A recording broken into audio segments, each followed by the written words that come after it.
Friends, welcome back to my channel. আমি আজকে আপনাদের সাথে পটলের দোরমা রেসিপিটা শেয়ার করব। আজকে আমি চিংড়ি মাছ দিয়ে বানাবো। আগেও আমি পটলের দোরমা বানিয়েছি, কিন্তু ওটা একদম নিরামিষ ছিল, পনিরের পুর দিয়ে বানিয়েছিলাম। আজ আমি চিংড়ি মাছের পুর দিয়ে এটাকে তৈরি করব। আপনাদের যদি আজকের ভিডিওটা ভালো লাগে তাহলে অবশ্যই লাইক করবেন, আপনাদের মতামত কমেন্ট বক্সে আমাকে লিখে জানাবেন। তাহলে চলুন দেখে নিই পটলের দোরমা করতে আমাদের কি কি লাগছে। পটলের দোরমা করার জন্য আমি এখানে কিছু পটল গাটাকে খুব ভালো করে ছড়ি দিয়ে চেঁচে মাঝখান থেকে এরকমভাবে সব কিছু শাঁসগুলোকে বার করে রেখেছি। আমার আগের একটা ভিডিওতে যেটা আমি পনিরের পুর দিয়ে আমি পটলের দোরমা করেছি, ওই ভিডিওটা দেখলে আপনারা বুঝবেন কিভাবে এই পটলের শাঁসটা বার করতে হয়। আমি সবগুলো পটল থেকে এরকমভাবে শাঁসগুলো বার করে নিয়েছি আর মুখগুলোকে আমি রেখে দিয়েছি। আর এখানে পটলের শাঁস রেখেছি। আর নিয়েছি আমি এখানে কিছুটা চিংড়ি মাছ, ভালো করে ধুয়ে পরিষ্কার করে নিয়েছি আমি কাঁচা লঙ্কা কুচি আর দুটো পেঁয়াজ কুচি।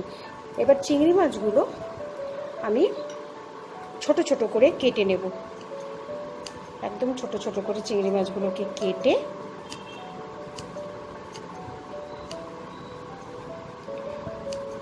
তারপর আমি ফার্স্ট স্টেপের দিকে এগোবো। এটা আমাকে দুভাবে এটাকে আমাকে তৈরি করতে হবে, দুটো স্টেপে। ফার্স্ট স্টেপে আমি এই পুরটাকে তৈরি করে নিয়ে পটলের মধ্যে ভরে নেব। তারপর আমি এটাকে গ্রেভি বানাবো। এরকমভাবে আমি সবগুলো চিংড়ি মাছগুলোকে খুব ছোট ছোট করে কেটে নেব। আমি একটা কড়াইতে কিছুটা সাদা তেল ভালো করে গরম করে নিয়েছি। এবার এই তেলে আমি নুন হলুদ মাখিয়ে রেখেছি পটলগুলোকে, সেই পটলগুলোকে আমি ভালো করে ভেজে নেব।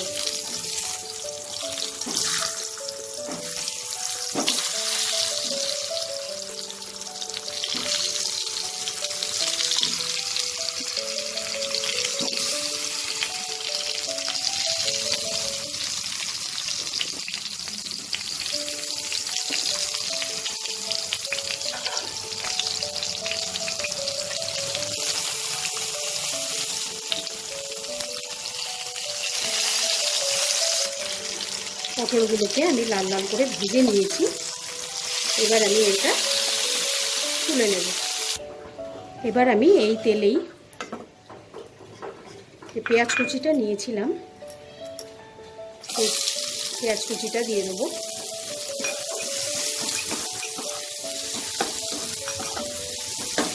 লঙ্কা কুচিটাও দিয়ে দেবো।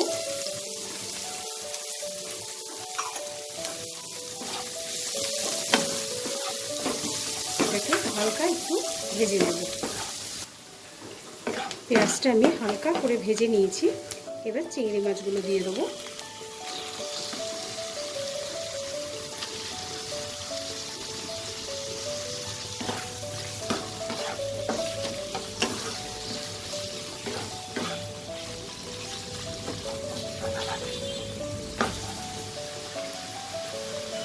এবার এতে আমি 1/4 টিস্পুন মতো হলুদ দেব আর 1/4 টিস্পুন মতো নুন দেব।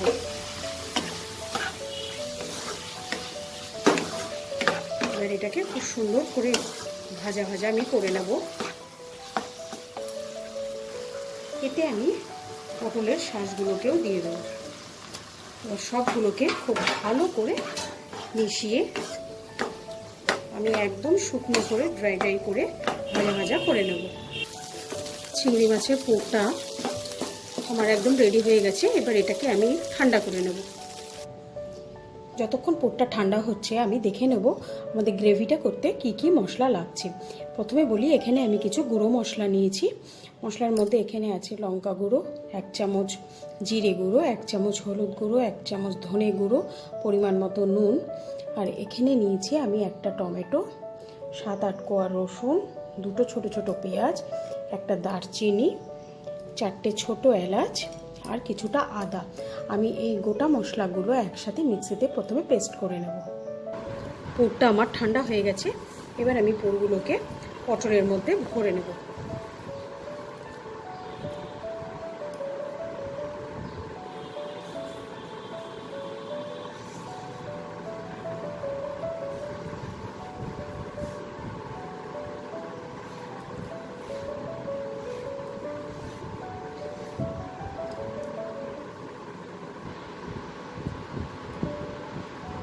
এইভাবে আমি ভালো করে ঠেসে ঠেসে পুরগুলোকে ভরে নেব।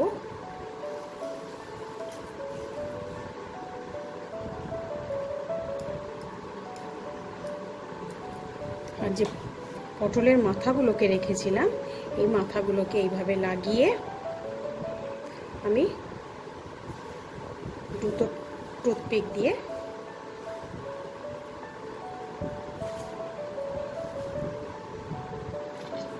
মাথাটাকে আটকে দেবো।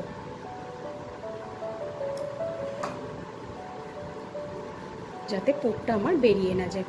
এইভাবে আমি প্রত্যেকটা পটলের মধ্যে পুরগুলোকে ভরে আমি টুথপিক দিয়ে আটকে নেব।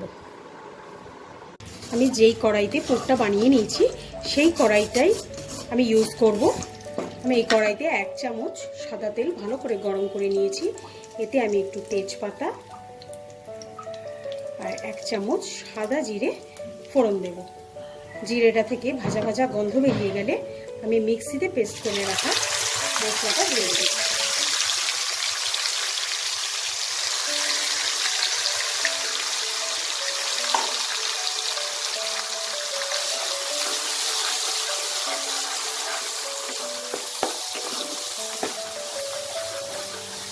মশলাটা থেকে যতক্ষণ না তেলটা আলাদা হচ্ছে আমি এটাকে ভালো করে কষিয়ে নেব। দেখুন মশলাটা থেকে আমার তেলটা আলাদা হতে শুরু করেছে। এখন আমি যত গুঁড়ো মশলা নিয়েছিলাম ওই সব গুঁড়ো মশলাগুলো এতে অ্যাড করে দেব।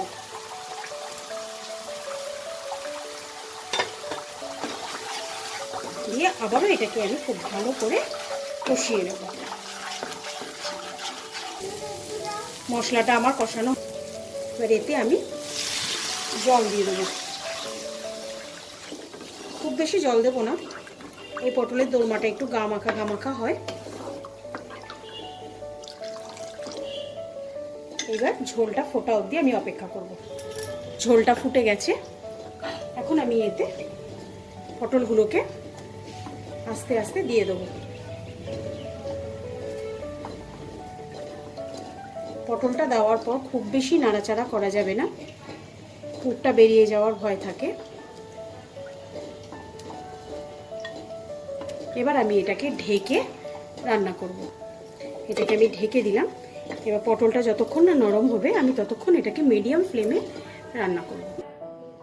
পটলের দোরমাটা আমার একদম রেডি হয়ে গেছে। আমি এটাকে সার্ভিং প্লেটে সার্ভ করে নিয়েছি। আপনাদের যদি আজকের ভিডিওটা ভালো লাগে আর লাইক শেয়ার করবেন আর আমার চ্যানেলটাকে সাবস্ক্রাইব করে নেবেন। আজকের মতো বিদায় জানাচ্ছি। আবার ফিরে আসবো নতুন কোনো এক রেসিপি নিয়ে। বাই।